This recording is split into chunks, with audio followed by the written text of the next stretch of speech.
What's going on, guys? Welcome back to your Lake Fork Guide. One of the best winter baits of all time, all across the country, no matter where you fish, is a jerkbait. Lake Fork is a great jerkbait lake. This is arguably the best time of year to throw it. I've grown to love it over the last few years. Today, we're going to give you guys all the tips, in-depth breakdown, complete how-to on how to be a jerk. No, how to throw a jerkbait. Yeah. How many times do you twitch it? Jerk, jerk, jerk. Six jerk. or seven times? Oh. Jerkbait tips coming up. Stay tuned. You're a jerk.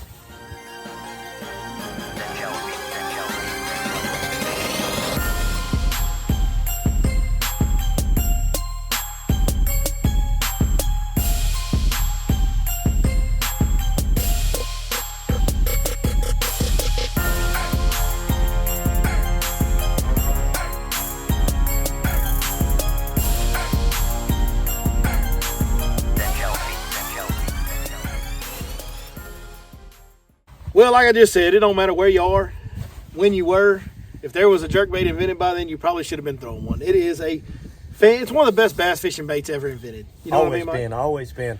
I mean, there's just, we talk so much about generating reaction bites. That's a lot of what we do in bass fishing. And I don't know that there's ever been a bait created better for generating reaction bites than a bait that starts and stops and dances side to side and up and down and bounces around.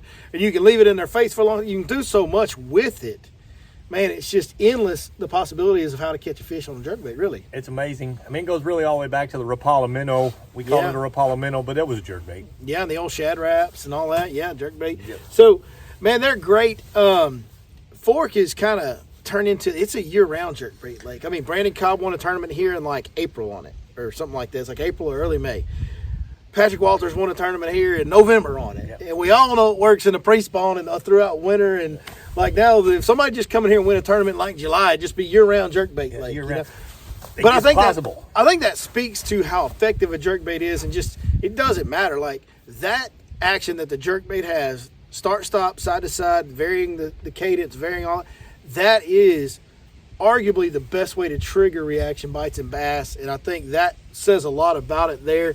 We'll just go ahead and get right into it, man. It's really, especially cold water bass. And yeah. I will add this to it. I think that jerkbait has taken more performance when the live scope picked up. Prior to that, it was a winter thing. We always, the old schoolers anyways, would use it in the winter months predominantly, yes, that was the deal. And the live scope deal kind of got national recognition and popular here in November of 2020 with Patrick Walters winning that tournament here, predominantly on a jerkbait.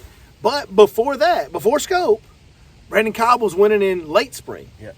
In hot water, like warmer water in late April, early May.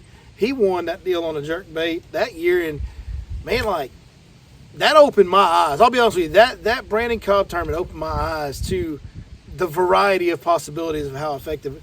Because before that one event, for me too, I was like, I'll pick it up in November and I'll put it down in early March. Same. Kind of, or maybe mid-March, depending on the weather, So let's get into the gear. Gear's pretty simple. I guess all bass fishing gear is pretty simple, but it's pretty simple. So I like, anytime I have a bait that has smaller treble hooks, there's a good chance that fish is only going to have one prong of one treble. I've got 9 points on this hook, on this bait for each treble hooks, but there's a good chance that only one of those points is going to stick in there. What I like to tell people is if you just look at that one little prong on that jerkbait hook right there, which is obviously, that's very small. You can see it over my thumbnail there. If that's all you had tied on your line, how light action of a rod would you use? Very light. Very light. How light line would you use? Very light. You want mono, probably stretchy, right? Mm-hmm. Something with a lot of shock absorption to keep fish pinned on a hook if you only had the one hook that was that big. Now, if they bite a jerkbait and they only get one prong, what kind of rod do you need? Very light. So that's kind of how I look at it. When I look at a treble hook bait, I look at how big is one prong. If I hook them with just that, what do I need to land them? 6'9" medium action, got a lot of bend to it. You had this rod in your hands today, really, really lightweight rod. Super light. But got a lot of bend to the tip. So even like a 2-pounder is going to bow this one up. I throw it, believe it or not, I throw a jerkbait on monofilament pretty much exclusively. Really? Because the only reason you would rather have fluorocarbon than mono is to get it down, right? Yeah. That's the main reason, right? So I like to throw it on mono, and then if I need to get it down a little further, I use some lead. You can use lead suspendite. I like to use lead tape around the shank of the hook. That mono now gives you that little bit extra stretch. when you got one hook. That's the deal. The extra stretch in the mono is a better shock absorber for landing the fish. If you see right there on that hook, you can see I got lead tape wrapped around the front hook, and I got some right there on the back hook as well. I did that today because the jerkbait wasn't getting quite as deep as I wanted to on my scope where the fish were sitting. Put 2 lead strips on there. It does a little slow sink at the surface, but it gets down there to about 10 foot, 11, 12 foot. It stops sinking. So the deal is, y'all, I mean, if you ever scuba dived or Pressure. we all kind of pretty much have heard this before. The pressure of the water, the deeper you get, the greater the pressure. So if you put 2 single little lead strips on your hooks, it's going to help it. It's going to maybe make it sink in the first part of the water column. As you get deeper, eventually it will stop sinking. So right now, this bait, the way it's rigged up, will sink to about 10 or 12 feet if I let it take long enough to get down there, and that's as deep as it's going. And that was perfect for where the fish were set up today, so that's what I did. And if I wanted to put one around the middle hook, I could probably get, a few more feet out of it. Yeah. So something you can play with. These are just little storm lead strips that I've had forever that are wrapped around there. They make suspend dots. You could put those on the belly if you'd rather do that. I think the hook deal is the way to go. It's just really easy to balance it on the bait. One thing you want to avoid when you're adding weight to a jerk bait, you don't want the jerk bait ever to sit tail down. If it's a little nose down, that's okay, or levels, great. A little nose down's fine. If it's tail down, you got a problem. It's not going to react right. It's not going to have the right action. You're going to have issues. It's not as good of a presentation. So, light rod, 6'9", medium action rod, 12-pound monofilament line. A gear ratio really doesn't matter on a jerk bait because you're not really moving the bait with the reel handle ever. So I go high speed. That way I can catch up the fish when they run at me. Yeah. Okay, so that's the deal there. There's the equipment. Now, the other part of the equipment is what jerk baits are you throwing? There's plenty out there that are good. There's a bunch of them that are good. For the most part, like all my jerk baits, all my suspending jerk baits, I prefer to throw Mega Bass Visions. I think they're the best one. Will I pick up a different one, a Strike King, a 6 Sense? Yes, especially on the shallower jerk baits. The regular 4-foot diving jerk baits, like the regular Vision 110, which I got a regular Vision 110. You set a little bitty bill on that. That's kind of your standard shallow jerk bait. That's like a 6 Sense 106X. Yeah. I don't remember what Strike Kings is called, but KVD or whatever. But for those, I'll vary the brand more. When I get to the deeper ones, number one, I feel like higher quality brands, you're going to get more depth out of them, or they're going to be more consistent at the depth they get. True to what they say they do. Right, true to what they say they do. It just seems like when the fish are deeper on a jerk bait, they're not looking up as much. Sometimes it's right in front of them. Like that action seems to matter more the deeper you get with a jerk bait. So I really like to stick to the Vision 110s on the deeper jerk bait. So the way the models are labeled in the Mega Bass is you have the Vision 110. That's your 4-foot diver, give or take, depending on how you set it up and how long cast you make and all that. There's the Vision 110 plus 1. That's going to get down 6 or 7. It's taking over the world, folks. 6 or 7 feet, somewhere there. The plus 2 is going to get you down around 9 feet, 10 feet. Depending on your line, you can get deeper than that. The way I set it up, I'm going to get it down around 8 or 9 foot usually with the plus 2 on just a decent length cast. I don't have to bomb it to do that. And then if I want to go deeper, I use the lead. Use the lead to get it deeper. So those are what I set up. Now there's one Mega Bass. That's Mega Bass Vision 110 series. The Vision 110, Vision 110 plus 1, Vision 110 plus 2. You'll hear me just say the 110, the plus 1, or the plus 2. I'm referring to those different 3 jerk baits. All right. One outlier. This is old school, but old school, baby. Old school. It ain't expensive. It ain't high dollar. This is a Smithwick Floating Rogue in the gold chrome color. For around here, this is the color, the gold chrome with the orange belly. When you get a warming trend, when the water's been cold, and we're about to get into January, and usually sometime in January we'll have that first warming trend. When you get that warming trend, the shallow water warms first, the fish get really, really shallow. The Floating Rogue, I don't know that I've ever talked about it on camera. I don't think I have. All these years I've been doing these videos. I never heard you. I've never spoken about this on camera, I'm pretty sure. But this bait right here, so deadly on warming trend. It floats. You twitch it, it dives down, maybe a foot or so. Yep. If you really get after it, it'll dive about a foot or so. And it'll slowly float back up. You can keep it right around the surface. I like to keep it on the surface. Just twitch. Just kind of work it pretty high in the water column, like just a few inches below the surface, and keep it up there. But man, when they're up shallow and you're not getting bit on chatterbait, you're not getting bit on trap, those type of things. Floating Rogue, just wink, wink, hush, hush. Top secret guide trick there. Mike's just smiling and nodding. He knows. You know where this became kind of a thing for me, if I'm remembering. Now, this has been 30 years ago when I was a kid that I heard about this, was Lake Conroe. Yep. I think back in the day when Rick Clunn was running around on Lake Conroe quite a bit, and he was throwing this, the old floating jerkbait. Floating jerkbait. I think I was about 14 years old, and that bait came along and just took us all by a storm. Then they made the jointed one and whatnot, but that floating deal is huge in really shallow water. I could be misquoting some of that, but that's a long time ago. I was very young. That memory's a little vague, but I'm pretty sure there was Rick Clunn had a stretch or time where he was around Conroe a lot, and he was throwing that on Conroe, which is where I grew up at, and that was a deal that you heard about way back then. So really cool thing, still works really effective, never gets talked about anymore, never gets discussed anymore. They're in a winter pattern. They get on this vertical cover, these bridge piling, standing timber, and they suspend. That's what they do here. So what's one of the best baits for suspended fish, Mike? Jerkbait. Suspending jerkbait. Suspending. Yes, jerkbait. suspending jerkbaits, and sometimes slow sinking ones. Yep. Yeah. So with scope now, so the areas to look are the bridge pilings, are the vertical timber. The key thing, like we talked about in a video we made with Mike on the minnow, is figuring out day to day using your electronics. What depth are these fish in a day? What depth are they holding over? And how deep are they suspending? Where's that strike zone going to happen? Are they in 20 foot of water suspending at 12? Are they in 15 foot of water suspending at 5? It can be any combination of those two numbers, but you need to find out what depth are they holding in predominantly and where are they suspending at, because 99.99% of the time, the bulk of the fish you're going to catch are going to be suspended right now on these main lake fish. 100%. And now, that movement for them is so much better on vertical timber. Yeah, all they're doing is moving up and down. Depending on cloud cover, sunshine, temperature that day, they can just vertically slide up and down. They don't move to the banks and back and forth. No. Where, in the summertime, they may be literally pull up on a main lake point for the first hour in Wolf and then back 400 yards offshore to the structure for the rest of the day.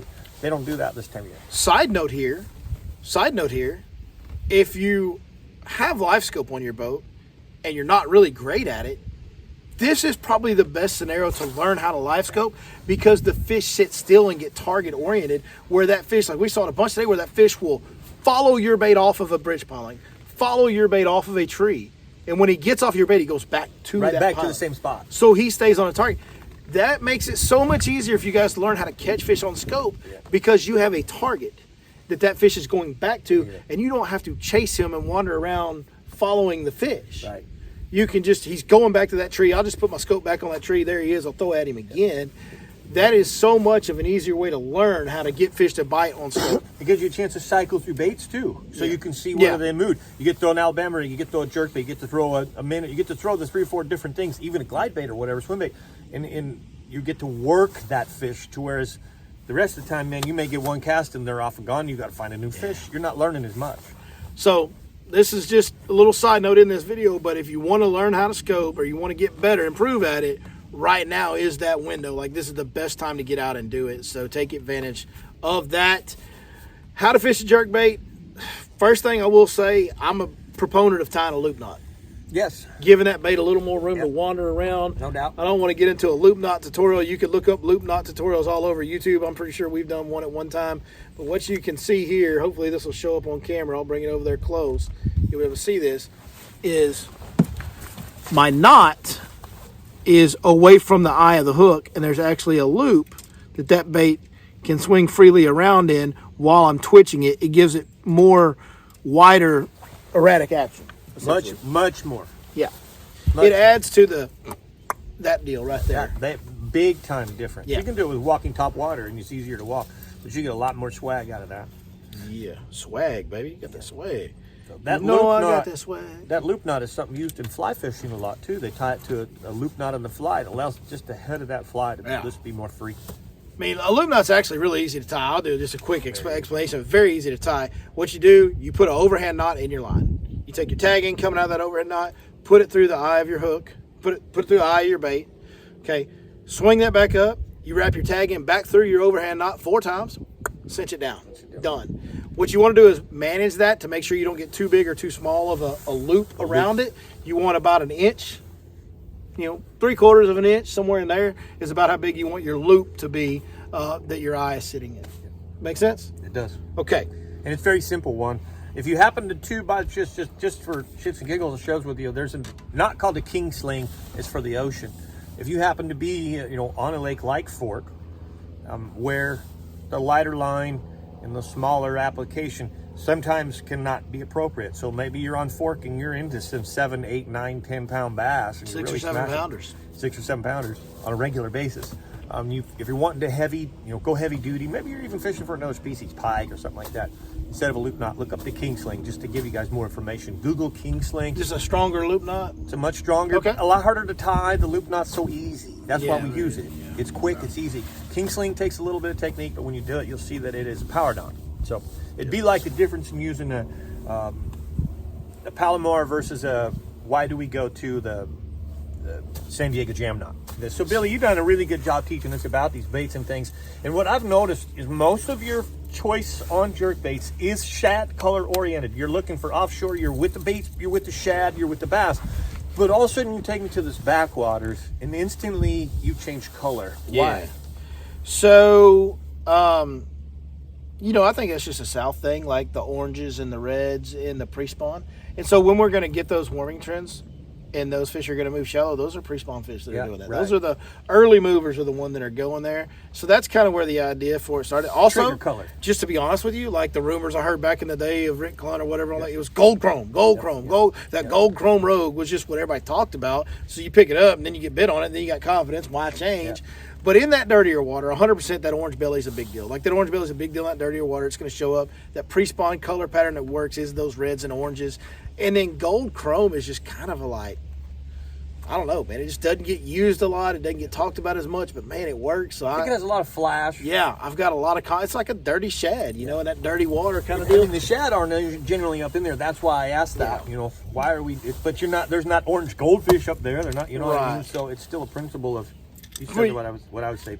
100%. The deal we're talking about right now, the live scope, main lake fish, suspending fish, shad colors. Now, vary your shad colors however you prefer. Greenback, brownback, yellowback, I don't care. Yeah. Have something from, gray, silver, white. Yeah. Somewhere in there is going to be fine. I showed you one of my favorite old ones earlier that I didn't pull out for this video, but it had like a yellow and pink top with a clear. Bait fish oriented. Bait fish oriented. The yellow stripe's good, a little color. I think on Lake Fork, I had one the other day that we actually broke, so I don't have it anymore. But it had a purple back and like a little hint of chartreuse on the belly. Yep. I like that a lot. I know you like that color a lot. This one has something similar to that, a little bluish purplish back, a little yellow stripe on it. So vary your shad colors, dirtier water lakes, cloudier days. Man, put some yellow, put some dark colors in there. But on the clear days, like when it's sunny, which that one that I had tied on today, I'm still throwing from when I threw yesterday when it was bluebird. Like that kind of translucent, whitish, grayish color, that's great when it's sunny. A lot of, And I will say, Mike, in the winter, like even this one, I like this one, but it's kind of like silver colored. Almost, it's not chrome, but it's like silver colored on the side here. I will not throw this bait in the winter. I'll throw this bait in the summer, late spring. Late spring. I want my grays, like even the other one that had the purple back and the little chartreuse on the belly, had a white, grayish white, like a very pale side. I like the pale stuff in the winter. The shad get more pale color. They are. They're cold. When they're cold, they're more pale. All fish are. So I like. And the water tends to be a little dirty. So that's why I go to more like the whites and the more paler color. Even the ones that have the color in it, I want the white part to be more white. Which makes sense. Later, and like you think shad spawn in May, they're always real shiny and silvery and flashy in the water, and they're not right now. One other thing I got to put in here that I didn't put in here so far is right here. There's a difference in these two jerk baits on the nose. That one has a split ring. That one doesn't. That means I have not thrown this one yet. I pulled it out of the box for the video, but I haven't thrown it yet because the split ring's still on it. So when you tie the loop knot, I take the split ring off. You don't want to tie the loop knot onto the split ring. Take the split ring off, because if you tie to the split ring, you've only got the variance of the split ring to let it wobble, which is like 1/8 of an inch or whatever it is. And then with the loop knot, you got that full 1/2, 3/4 of an inch to let it wobble. So that's one that I've already thrown. There's no split ring on it. This one I haven't thrown yet because it still has a split ring. That's a good tip right there. That is huge. Yep. All right, let's. I'm gonna stand up. I need you to hold the camera. I'm gonna show them how to work this bait because there's some important stuff about how you twitch these jerk baits. All right, most important thing when you're working a jerk bait, when you're twitching that jerk bait around, is that you're moving it with the rod tip, not the reel handle. You don't want to be reeling a jerk bait. You want to be twitching it with the rod, and you want to be twitching it on slack line. Really important. How do you do that? So there's a lot of feel to it. Sometimes it takes my customers a long time to get it. One key thing that I like to do is line the butt of the rod up with my forearm. When I twitch, I hit my forearm. What that does, it gives me a stopping point to kind of time the end of my slack. You want to hit the very end of your slack. You want your line to get tight right at the end of your twitch, okay? That's what you want. So when I do that, it helps me time that when I'm popping my forearm. The other thing that does, if you watch the end of my rod, when I hit my forearm, what's the rod do? See how it bounces back up? So when I'm pointing down like this right here and I'm twitching it, when I hit my forearm, my rod automatically bounces back to the bait, which gives the bait the slack to be even more erratic. That's the way you're gonna get the most boom, boom, that sudden start, stop. Now you can mix up the cadence of it. A lot of time what I like to do this time of year when I'm scoping, I'll throw it well past the fish and I'll start twitching it down, twitch it down. And I'll twitch it up to that fish and I'll get about 5 feet behind that fish and I'll pause. And I'll try to let that fish swim to it on a pause. If he'll swim to it, great. If he won't, I'll give him a couple little 1, 2, right? Or a 1, 2, 3. Just pop, pop, pop. Something sharp and erratic as it goes to him to try and trigger him to react. Now, when fish get on it, like really get on it, and they're like looking at it close, I'll end up going just little soft, just barely hit the end of my slack, just a little. Like if that fish is super close to that bait on scope, I like it. Just little soft twitches. I don't want to move that bait as little as possible, but give him something to let him know that bait's still alive. That bait's still there, it's still active. And especially now, if they start turning away from it, I go back to the pop, pop, or pop, pop, pop. You know, the 2 or the 3 hard twitches. I go to those when I'm trying to draw them to it, or when they turn away and I try to get their attention back on it, I get a little more violent with the twitches. But the key thing, whether you're twitching it 1 time soft and subtle, whether you're twitching it 3 times hard, or whether you're running it up to them from 15 feet away, the biggest key component of that is twitching to the end of your slack. Timing up the end of your twitch with the end of your slack and making that rod bounce back towards them in each twitch. That makes that jerkbait have such a better action. Mike, let's do something real quick.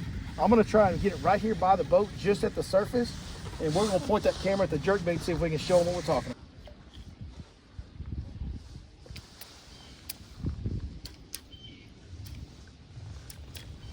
All right, last thing I want to add for the technique is going to be the variance of pauses. How long do you pause it? Typically, I don't like to pause it real long. I like to fish it faster, but I will say, I've learned with scope, there's definitely value to long pauses.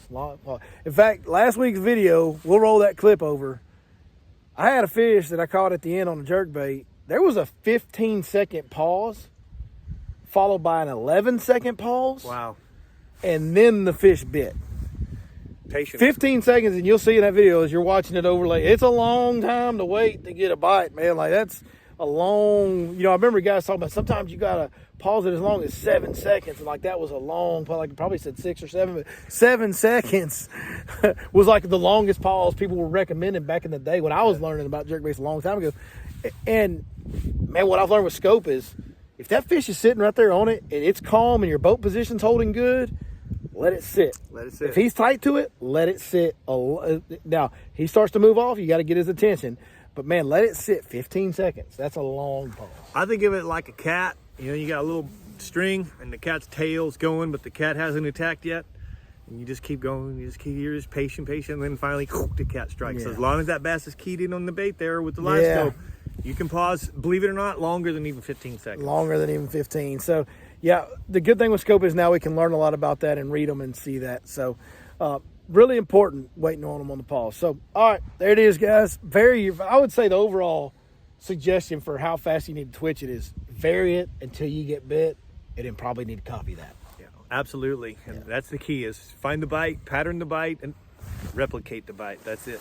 So that's some old school shit. I like it. I like it. Hey, man, appreciate you guys watching. Thank y'all so much. We will see you next time right here on your Lake Fork Guide.